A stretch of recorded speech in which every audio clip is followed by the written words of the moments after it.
When he walked in, everyone assumed he was just another overconfident teenager. But the moment he pulled out his phone and said, "I can pay you in crypto, Judge," the camera in the corner actually shook. It had been an ordinary morning inside the Providence Municipal Court, the kind seniors describe as the kind of routine that keeps a city steady. The clerk moved quietly between desks, stamping forms with the steady rhythm of someone who had done it for decades. A few people in line shifted from foot to foot, whispering about parking tickets and work schedules.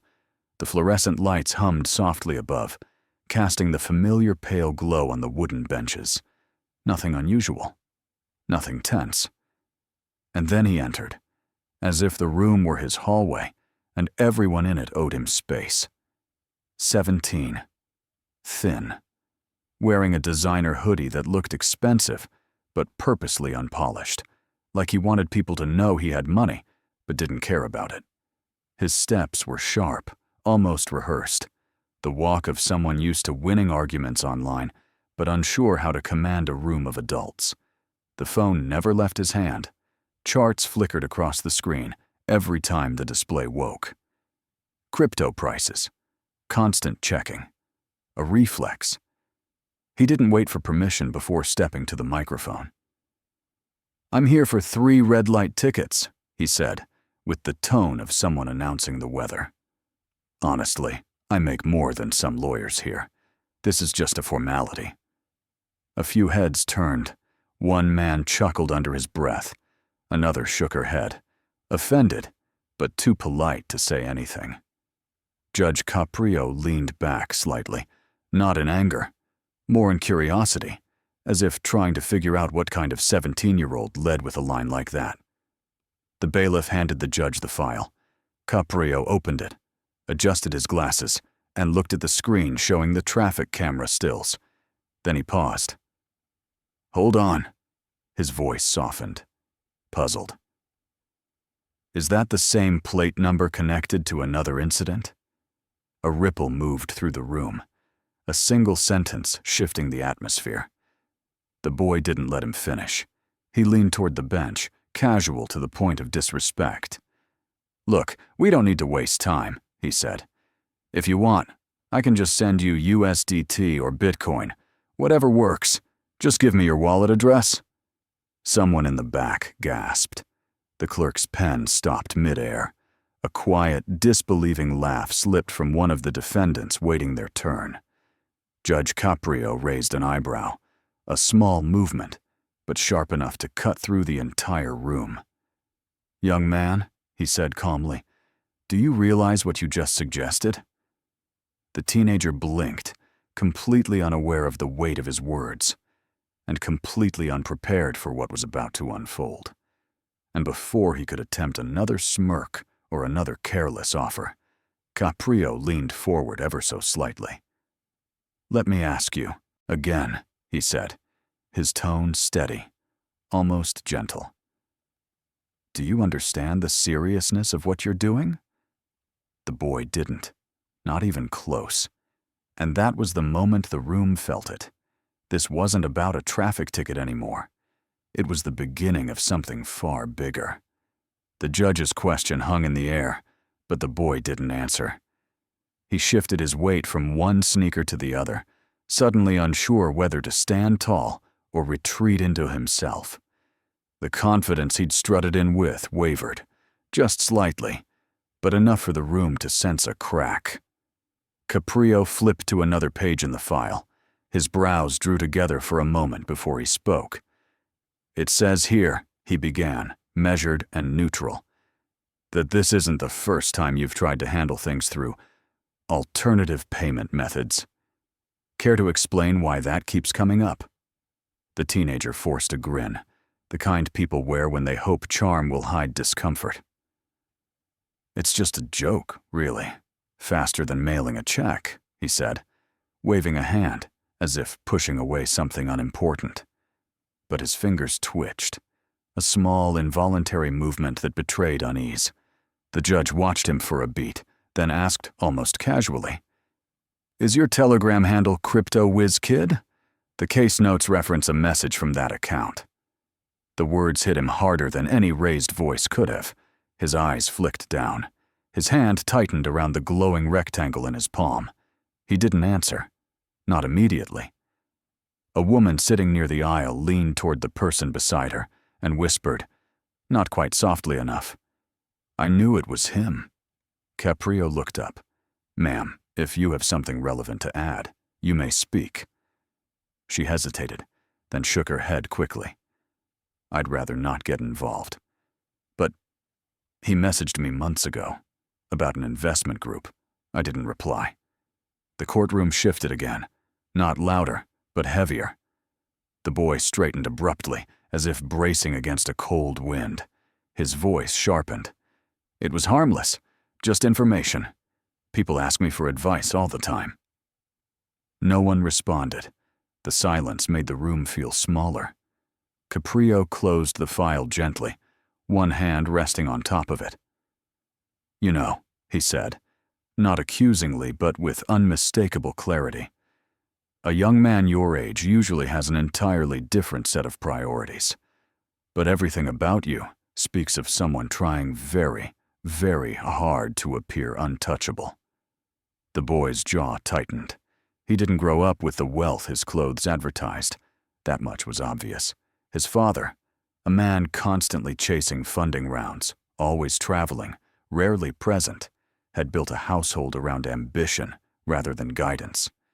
His mother, sitting quietly against the back wall, looked worn, her breathing shallow, hands clasped tightly in her lap. The boy never glanced at her once. Caprio tapped a knuckle, lightly on the bench. Let me ask you something else. Why did these camera violations all happen late at night? Around the same blocks? Around the same week? The teen swallowed. I was dropping off a friend. What's the friend's name? The question sliced through whatever story he'd prepared. He froze, searching for an answer that wouldn't come. That small hesitation, 2 seconds at most, spoke louder than any confession. The judge did not raise his voice. He didn't need to. His calm cut deeper than anger. I see, Caprio murmured, and everyone in the room understood.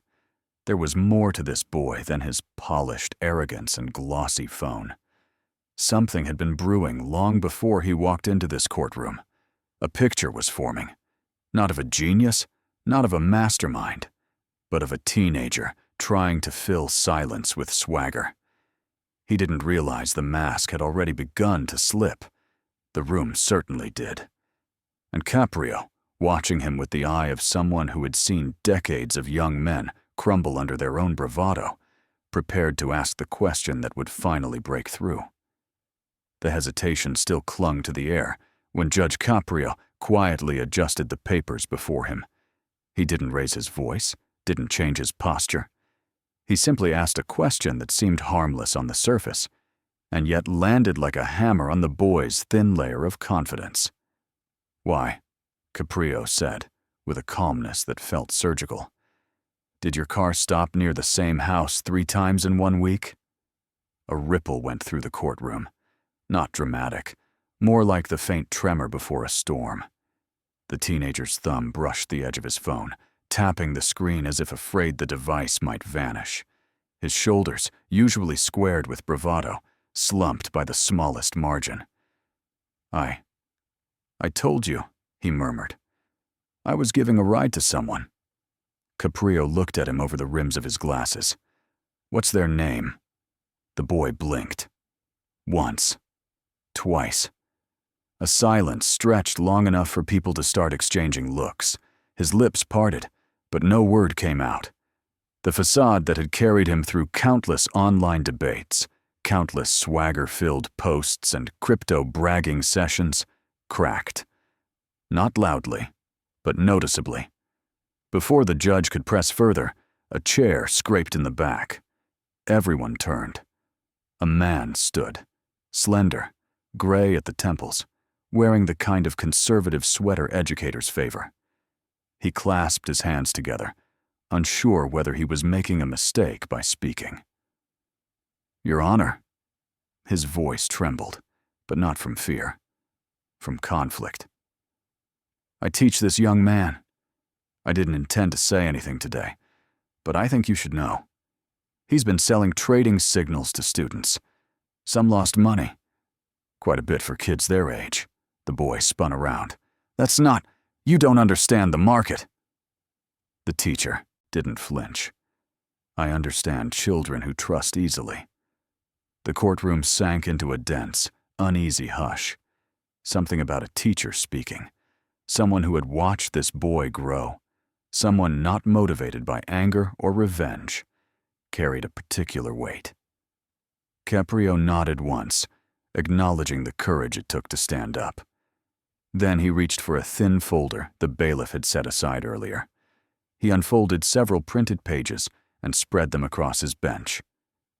"These," the judge said, "are 3 separate complaints submitted to the city's online citizen report system. All from minors, all describing promises of guaranteed returns." He looked directly at the teenager. "Guaranteed, that's a strong word." The boy's face flushed, not with embarrassment, but with a panic he tried to hide. He stepped closer to the microphone. "They're jealous. They just didn't do it right. Investing takes guts." Caprio raised a hand, stopping him mid-sentence. He didn't scold. He didn't glare. His voice was almost soft. "Do you truly believe that offering guaranteed gains to other kids is just investing?" The question struck harder than any accusation. The boy instinctively retreated a half step. His eyes darted briefly toward his mother in the back row, but he looked away quicker than he'd looked toward her. The small betrayal in that glance revealed more than his words ever could. The judge tapped a line on one of the complaint forms. "Each of these students says you approached them, not the other way around." A murmur rolled through the benches, disbelief mixed with disappointment. "And now," Caprio continued, "your car appears repeatedly at a location tied to another minor involved in these reports." That detail pierced the last defenses the boy had left. He swallowed hard, the sound audible in the microphone. "I wasn't doing anything bad. I swear," he whispered, the bravado drained from his voice. "I was just helping people, teaching them how to make money." Caprio leaned forward slightly, not aggressively, but with a clarity that made the teen freeze. "Young man," he said, "you attempted to pay this court in cryptocurrency. You approached classmates with promises no responsible adult would make. You've been hiding behind terms you barely understand, hoping they'll shield you from consequences." The boy's breath hitched. "Tell me," the judge added, "do you still think you can buy your way out of this?" The teen didn't answer. He couldn't. The room, sensing a turning point, held perfectly still, waiting for what Caprio would reveal next. Judge Caprio let the silence settle before reaching for a document that hadn't been part of the traffic case at all. Its edges were slightly bent, as if handled more than once. He placed it on the bench with deliberate calm, the way someone might set down a truth that can't be ignored. "This," he said quietly, "is from the city's Digital Concerns Department. A parent filed a request for review regarding your activities." He glanced toward the boy. "It states that you sold so-called crypto courses to children at your school. $200 each." The teen inhaled sharply, a sound he tried to hide but couldn't. His fingers tightened around the phone that had been his shield all morning. He didn't lift his eyes. "This isn't..." "It wasn't like that," he muttered. But his voice cracked in the middle, betraying him. Caprio continued, not with accusation, but with clarity. "According to this report, several students paid you. All minors. All promised some type of special access." The boy's jaw clenched. "They wanted it. I didn't force anyone. I just showed them what I know. I sent them tokens, that's all." The judge paused. "So you weren't offering advice. You were distributing assets?" The distinction hit the boy like a sudden drop in temperature. He straightened, defensive. It wasn't a business. It was just something I did on the side. Before he could continue, the rear door opened. A man stepped inside. Tense, purposeful, holding a folder thick enough to suggest months of frustration. His gaze fixed on the teenager. "Your Honor," the man said, approaching with controlled steps. "I'm the father of one of the kids who filed a complaint." He held up printed screenshots. "My son trusted him, thought he was joining some kind of exclusive opportunity. Instead, he lost everything he saved mowing lawns for 2 summers." He placed the pages on the clerk's desk. His voice softened, which somehow made the words sharper. "My boy doesn't sleep well anymore. Keeps checking his phone like something bad is coming." No outrage, no raised tone, just a parent speaking from a place beyond anger, disappointment, fear, and the ache of watching a child stumble. The teen's face went pale. For the first time, he looked genuinely unsteady, swaying slightly, as if the ground beneath him had shifted. The courtroom felt suddenly larger, every pair of eyes pulling focus toward him. Caprio reviewed the screenshots silently. No dramatic gestures. When he finally looked up, his expression held neither condemnation nor sympathy, just understanding. And then a voice broke from the side of the room. "Frank, please stop talking." The boy stiffened. His mother had risen from her seat. Her hands trembled as she clutched the strap of her purse. Her complexion was ashen, and her breathing shallow, as though she'd been holding it for minutes. "You know what this is doing to us," she whispered. "You know how long I begged you to be careful." The boy froze, not in defiance, not in frustration, but in something closer to fear. His mother rarely spoke loudly, and never publicly. Hearing her tremble shook something loose inside him. Caprio observed them quietly before speaking. "I appreciate your honesty, ma'am." He folded the documents, aligned them neatly, and then rested both hands on the bench. "I have heard enough to understand the scope of what's happening here," he said. "Now we need to talk about what it means and how far this extends." The room exhaled as one, a single heavy breath that carried anticipation, worry, and something like hope. Because everyone knew the next moment would change the trajectory of the case, and perhaps of the boy himself. The courtroom had grown so still that the faint buzz of the overhead lights felt loud. The teenager's shoulders had curled inward. His phone now held not like a badge of superiority, but like something he wasn't sure he wanted anymore. Judge Caprio watched him for a long second before speaking. Not sternly, not sharply, but with the quiet weight of someone who had spent a lifetime guiding people back from their own edges. "Young man," he began, "you are not a criminal, but you are behaving like someone who desperately wants to look older than he is." The boy lifted his gaze with effort, as though the simple act of eye contact had become heavier than any fine he might receive. His breathing was uneven, his confidence stripped away layer by layer. Caprio leaned back slightly, his voice gentle but unyielding. "That device you're holding does not make you a grown man. It does not teach you character. It cannot replace the lessons you've skipped." The boy looked down, lips pressed tight, as if holding back something he didn't want to say aloud. "Let me ask you this," Caprio continued. "Does your father know you're here today?" The reaction was immediate. Not a flinch, but a tightening of the jaw, a defensive rise of the chin that tried to protect old wounds. "He's busy," the boy muttered. "He's always busy. It doesn't matter." Caprio didn't challenge the statement. He let it sit for a heartbeat, then said quietly, "That's exactly why it matters." A hush swept the room again, different from before. Not suspense, but the recognition of something fragile breaking open. The boy blinked rapidly, caught between irritation and a kind of abandoned sorrow he had spent years burying. He spoke suddenly, his words trembling without his permission. "I wasn't trying to hurt anyone. I swear. I just thought, if I did something big, if I made real money." His voice cracked. Maybe he'd finally pay attention. The admission sucked the air out of the room. Even the people waiting for their own cases shifted uncomfortably, touched in ways they did not expect to be during a morning of citations and minor violations. Caprio let the humanity of the moment breathe before he answered.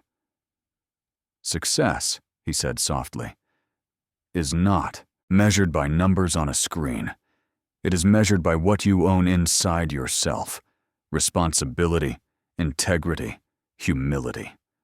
Those are the values that make people notice you, not the size of your crypto wallet." The boy swallowed hard, blinking away the sting behind his eyes. The judge folded his hands. "Now, let's deal with the consequences. They are not here to punish you. They are here to set you back on the right path."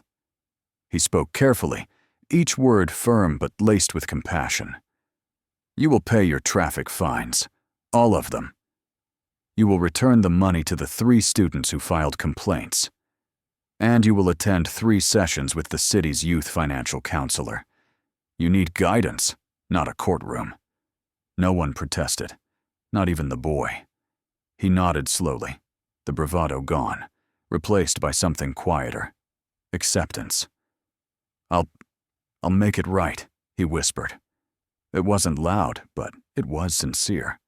And the sincerity shifted something palpable in the room, a subtle easing of tension. People breathed differently now, as though witnessing the first step of a long overdue reckoning. The judge offered one final comment, delivered with the warmth of a man who had seen countless young lives course correct under the right kind of pressure. "You can build a future, son, but start by building yourself first." The boy didn't look at his phone this time. He simply nodded, and for the first time since he walked in, he looked his age. The stage was set for the final moment. The judge began shuffling the next case file, preparing to move on. The boy seemed ready to retreat, shoulders lowered, head bowed just enough to signal exhaustion rather than defiance. Most defendants would have left by now, grateful for the resolution, eager to slip out unnoticed. But he didn't move. Instead, he stepped back toward the microphone with a small, uncertain motion, like someone approaching a ledge he wasn't sure he should cross.